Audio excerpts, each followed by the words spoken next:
you wear Oakley glasses or you had any Oakley stuff in the last 20 years, it's because of this guy. If you stick with making people fall in love with getting wind in their face and doing something healthy, it all comes. Everyone in their business, they do things unconsciously and they don't know what their craft is. They just do it by breathing. Mm-hmm. And in my case, to identify trends and capitalize on them is something that I love to do. I'm always curious. I know that what works yesterday or today is not necessarily going to work tomorrow.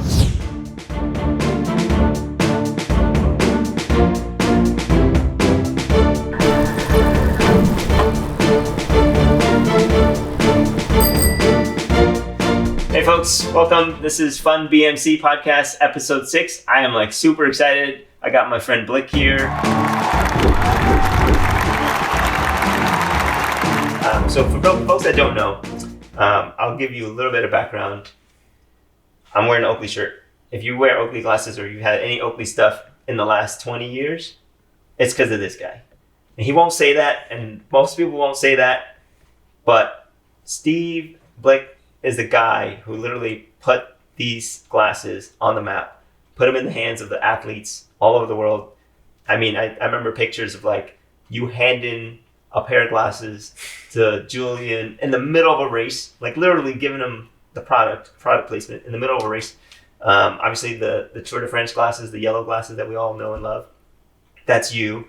I can go on and on, but as far as sports marketing, brand marketing, building a brand from basically nothing to a huge multi-billion-dollar company, you've done it. Thank you. No, I can't take the credit, but thank you. You were the guy. Well, everybody in the industry knows that you're the guy. And I'll give that a tribute to that, to listening and learning and being curious and asking how the brand got to where it was. Yeah. So you got to remember, Oakley's more than 20 years old. Sure. The last 18 years of my life are what framed me up to who I am, and we all love Oakley. Yeah, Oakley's awesome. Yeah. But to get there, I had to respect the history too. Right. I also grew up as the same fan as you. I grew up with the brand being something that all of my heroes used. It's a BMX brand. They had the goggles and absolutely, it's grips. There's an army of people who worked under one main visionary. His name's Jim Gennard. Right. Jim is the one that I love to tell the stories about, because if you know much about Oakley, you're going to learn that it's a rebellious brand, and it starts with its leader, who basically was a pharmacy school dropout, and he decided he wanted to make his own product. He was a sales rep, wanted to make his own product, and couldn't stand the status quo of the way he was living, so he wanted to do his own thing, just like any entrepreneur. Yeah. But long story short is he came up with an idea, named it after his dog. It was a grip. It resonated with his passion, that was motocross, which transcended over to BMX, bicycle motocross, and that's where my generation, we all had to have an Oakley grip, or you just weren't cool. Yeah, I didn't have one. I had a paper route, got my bike, and made sure there were Oakley grips on it. And long story short is that they've always taken a really cool approach to the way they market and the way they make products. And at the end of the day, it was authentic. Yeah. And that's what I live by. It's really the easiest thing to remember is the truth. And the truth was that they didn't shortcut anything. And I've heard stories, and I've seen myself, that some of these products that we praise, I've seen sit behind a door for 7 years at a time. Where some people have product cycles where okay, here's the roadmap, and let's get ready, and we're going in this phase and this phase, and we're going to take it to market. And at Oakley, they basically, when Jim was running the show, nothing got out the door without him saying, okay. And I can stop me if I go too deep in this, but let's just say that the culture of the brand back in the days before it changed hands, amazing. All that product is essentially collectible, and there's fanatics that chase that stuff down. So for me, being able to be the one to work with those teams and to bring it to the world stage, that's an honor. And my focus is to just honor those people who worked hard behind the scenes to give that project or projects the respect it deserves. And we can go way on for sure. But it was a good time. Yeah. And yes, it shaped me to who I am. And and now I'm looking at new fun projects to take some of those skills and help more people fall in love with our sport.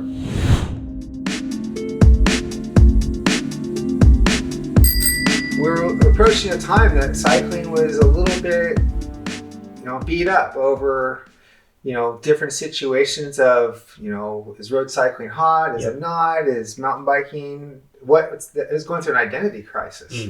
And then it's very noisy in the marketplace as well. There are competition coming in. Yep. We had our patents from some of our proprietary patents that we had expiring, and we're at a point where we had to reinvent ourselves and step up our game and protect our selling area. And also we had a retail area that was underperforming. So I was thrown the task to, hey, what can you do to help out an Oakley retail store and activate your people? So we went a couple, basically we looked at the calendar. We saw May is Bike Month. Yep.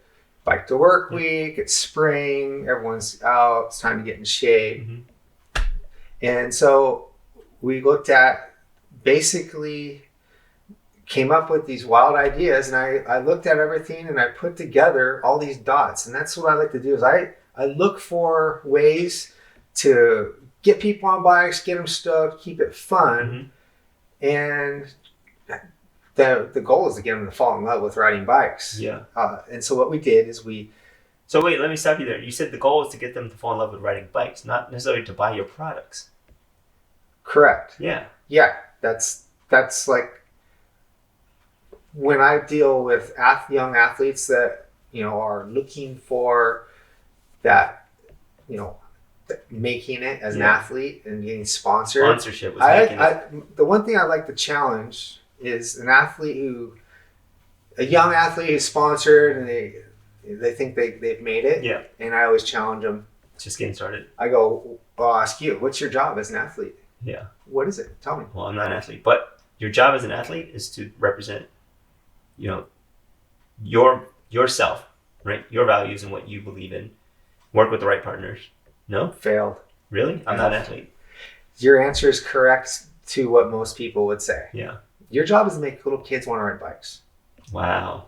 That's it. ABCs. Just make little kids want to ride bikes. They let their parents know. They're outside. It's less cars. It's exercise. And if you stick with making people fall in love with getting wind in their face and doing something healthy, it all comes. And we can go back into all that later. But then the thing to think about the most is getting people to do things for the right reason and align it. So back to what we're doing with Bike Month is I had an opportunity. Working for Oakley isn't about cycling. It's not a cycling brand as much as you and I love bikes. Right. We're in a little teeny tiny bubble. Sure, yeah.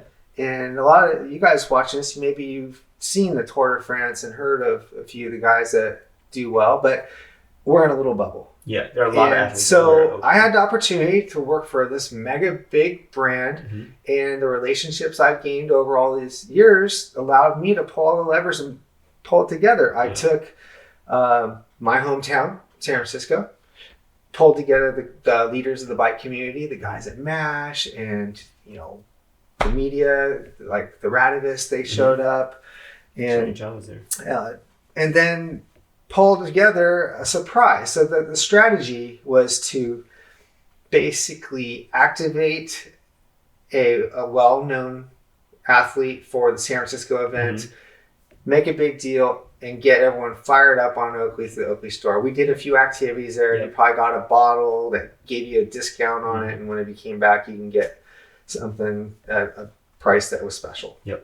And then we ended up exposing everyone to the experience that we all love, which is probably a new experience to you, like the way we rode and hitting the dirt. So that happened. But the plan was to use this ride to check the box of activating the community and the retail, and then open our eyes and listen for the conversation about it, the buzz, because this was a social media activation as well. That's right. So social media is kind of new and emerging, but thankfully to Dylan Casey, who's one of my former athletes, he was one of those first guys that he's my life coach to the social platform, and so he got me in on it, and I'm always curious about new ways to connect with people. So we listened to the conversation about the Mayday ride, and then we found you had done something very authentic, and whatever it was that you actually rose up. And I remember getting, we went from the Mayday ride immediately to the Tour of California, to where I went from San Francisco. I had to get myself up to Sacramento and start managing all the athletes that were coming in and checking in and getting everyone dialed. Your name came up, and they say, "Hey, do you know this person?" I'm like, "I do remember that person. He was great. Do it. Pick him." We wanted to do what we call a surprise and delight. And that's a trendy marketing tactic that a lot of people have done. But again, this is 5 years ago. But I had the control. Social media, like all of this stuff was new and exciting. And now we call it experiential marketing and all this other stuff. We have terms for these things now.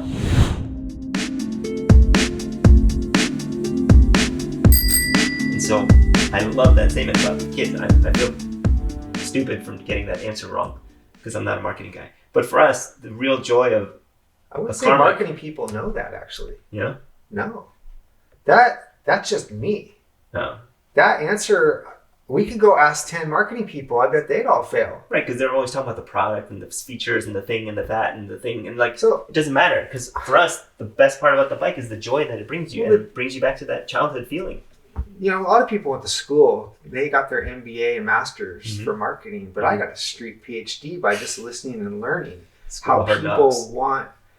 And I figured it out that you really, to be successful, you just got to be passionate, inspirational, and break it down so your mom understands it. It's really the win.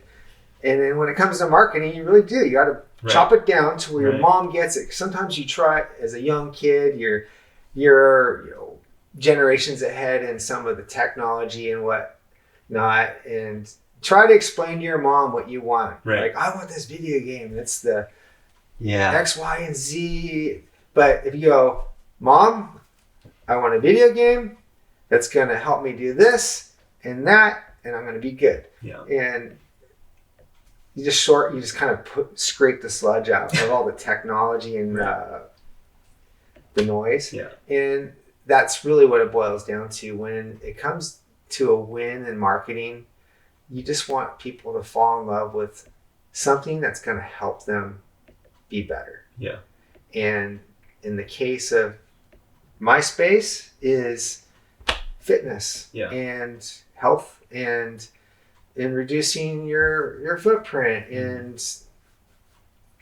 sustainability and things like that. So it's good parenting to teach kids the difference between right and wrong. And the fundamental of in the cycling space is just get people on bikes. Because when I grew up, you would know where all the kids were in the neighborhood by the piles of bikes on the lawn. Like, oh, they're all in that house right there. I'm gonna go there. Right now, everyone's sitting on screens. You don't know where they are. And that's actually, it's funny because now we're looking at the people, on online cycling. You don't know where the bikes are. They're inside the houses behind screens. So the point is, there's people behind screens though. We actually now have to go chase after the people hiding behind screens. In this case, thanks to smart trainers, we got people to connect with on screens as well. If you don't have the trust and respect, you could just be the hot dog vendor that gives out the product and you'll never go too far. But in this case, I made it 18 years in a lot of different cycles. And I found that a lot of the athletes that I did the right thing for, thank my mom. She just said, treat people the way you want to be treated, do things the right reason. Yeah. And if you don't know someone, say, hi, my name's Steve. What's yours? Yeah. So I've made authentic relationships, not just working with people, but people I'm really close with. And with all that said, it gave me the ability to spot talent by listening to who people are talking about, right, and learning a little bit about what people would say, like, oh, this person's good, but, or they could do this better. Yeah. And I would adopt these relationships and mentor these riders. Yeah. People that had something that needed to be smoothed out and sharpened up. I would soft pedal and use some cycling lingo. We won't push too hard, but just like find the timing and approach to help nurture that relationship, ultimately humanizing brands with the lives of people, so they understand and intimately connect what they do within the sport to the relationship with the sponsorship or the brands that they're working with. And it's something that's all by feel. Everyone in their business, they do things unconsciously and they don't know what their craft is. They just do it by breathing. And in my case, to identify trends and capitalize on them is something that I love to do. I'm always curious. I know that what works yesterday or today is not necessarily going to work tomorrow. So I'm always open. And there's an old quote from Walt Disney that you can look up, but it basically talks about curiosity, opening doors, trying new paths. But I think the most important thing is listening. So I like to listen, look for things that are missing, find out what can be better. I do have a catalog of what's worked well, and then matching up relationships. Like, Greg LeMond, someone that everyone respects, and a young athlete that was inspired to Le Mans. You see them standing together, but they don't know each other. You go, Chaz, Greg. Greg, this is Chaz. And we did that. And I took Chaz and Greg, and we did a ride on our own. And it was just fun to watch that, the king of street culture and the king of winning championships. They're the same. They put their pants on one leg at a time, and just matching people up to team up and make more people fall in love with pushing boundaries. Yeah.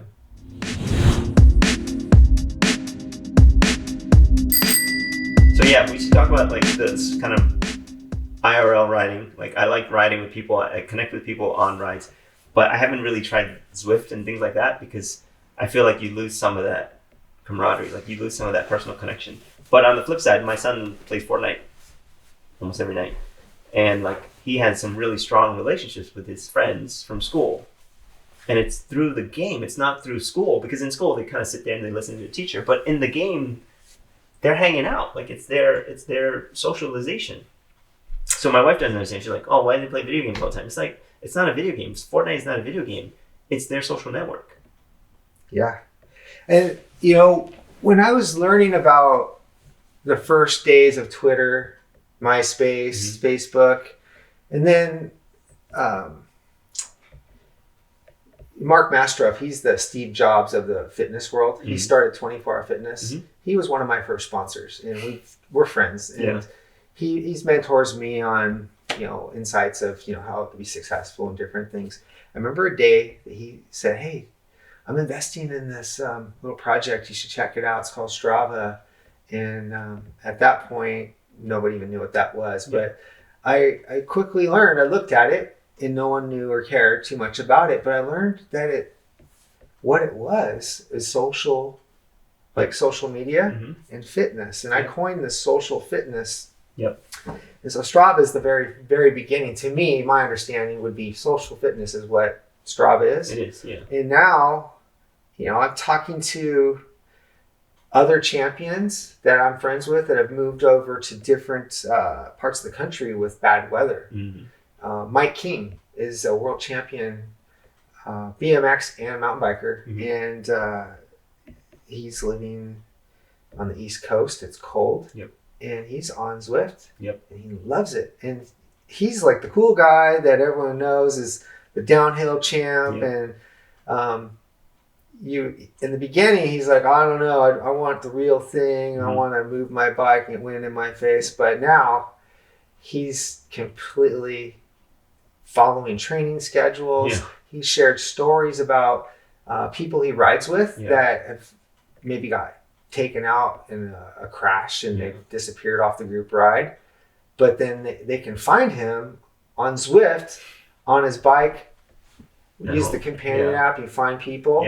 So they're bringing people back together. There's some people that basically maybe get a job or they don't have the ability to go and do the group ride anymore, but they're finding each other socially. It's crazy. And sharing, and then there's, you can speak to each other and you can message each other. And so social fitness. It's social amazing. Fitness, that's definitely Strava is one of the first in that category. And they were one of my clients a long time ago when I was doing recruiting, when I first started recruiting. Strava back then was still a relatively small startup. Now they're huge and they've got, 50 million users or something crazy like that. I'm still a Strava user. I think the thing that Strava and other social networks and Zwift now, the thing that they're all building, and this is something I think you can speak about because everybody's trying to do this and it's becoming a very popular thing in the tech world. We talk about community, and community is basically gathering people together, putting your tribe together. Yeah. It has to be authentic because you can't just walk into a community and be like, hey kids, like that classic meme of like, hey fellow kids, how are you? And it's like some old dude, right? Like you have to actually understand the community, that particular sport, maybe in this case, or that particular user, right? Like I know in Zwift, I talked to a guy on the East Coast and they all started Zwifting because of the bad weather. But what he found is he found this community of dads because they're all new dads. And the thing, if you're a new dad, you have no time. So riding is the first thing that goes out the door, right? Literally, I stopped riding, 12 years ago. And I don't know, you probably still ride a lot with your kids. But dads were using Zwift. And this is early days of Zwift before there was racing. It was just a training thing. And you kind of had to make a race. So they had to tell everybody, hey, let's all meet at this time at this place, right? And that became part of the product now. And Zwift racing is big. But in the early days of Zwift, back in the beta days, it was just a place for people to do training and hang out, right? What I see now is that I've tried it. I'm not actively using it every day, but I've tried it to enough to where I'm excited. I've tried it because the smart trainers are pushing against me. I'm a climber and I like to push and suffer. So I got on it. I did the Central Park Loop. I got on it and I don't know where all the climbs are, whatnot. So I got on it and I started getting into the resistance pushing on me, and then I had the kicker pushing the front end up. I had the fan perfectly keeping me some wind on me. And then I had someone ride right by me and I was burning in my legs. And instinctually I wanted to kill that person. And I just suffered and I love it. And I'm going to keep doing it. And now they got an off-road version. And I'm super curious about, all right, because now we're going to talk about this is a game. So it's not necessarily only sitting on a trainer indoor, but now they're turning it into a game. And that's where I'm going to keep an eye on it and see where they go. I know they're still beta testing all that, but...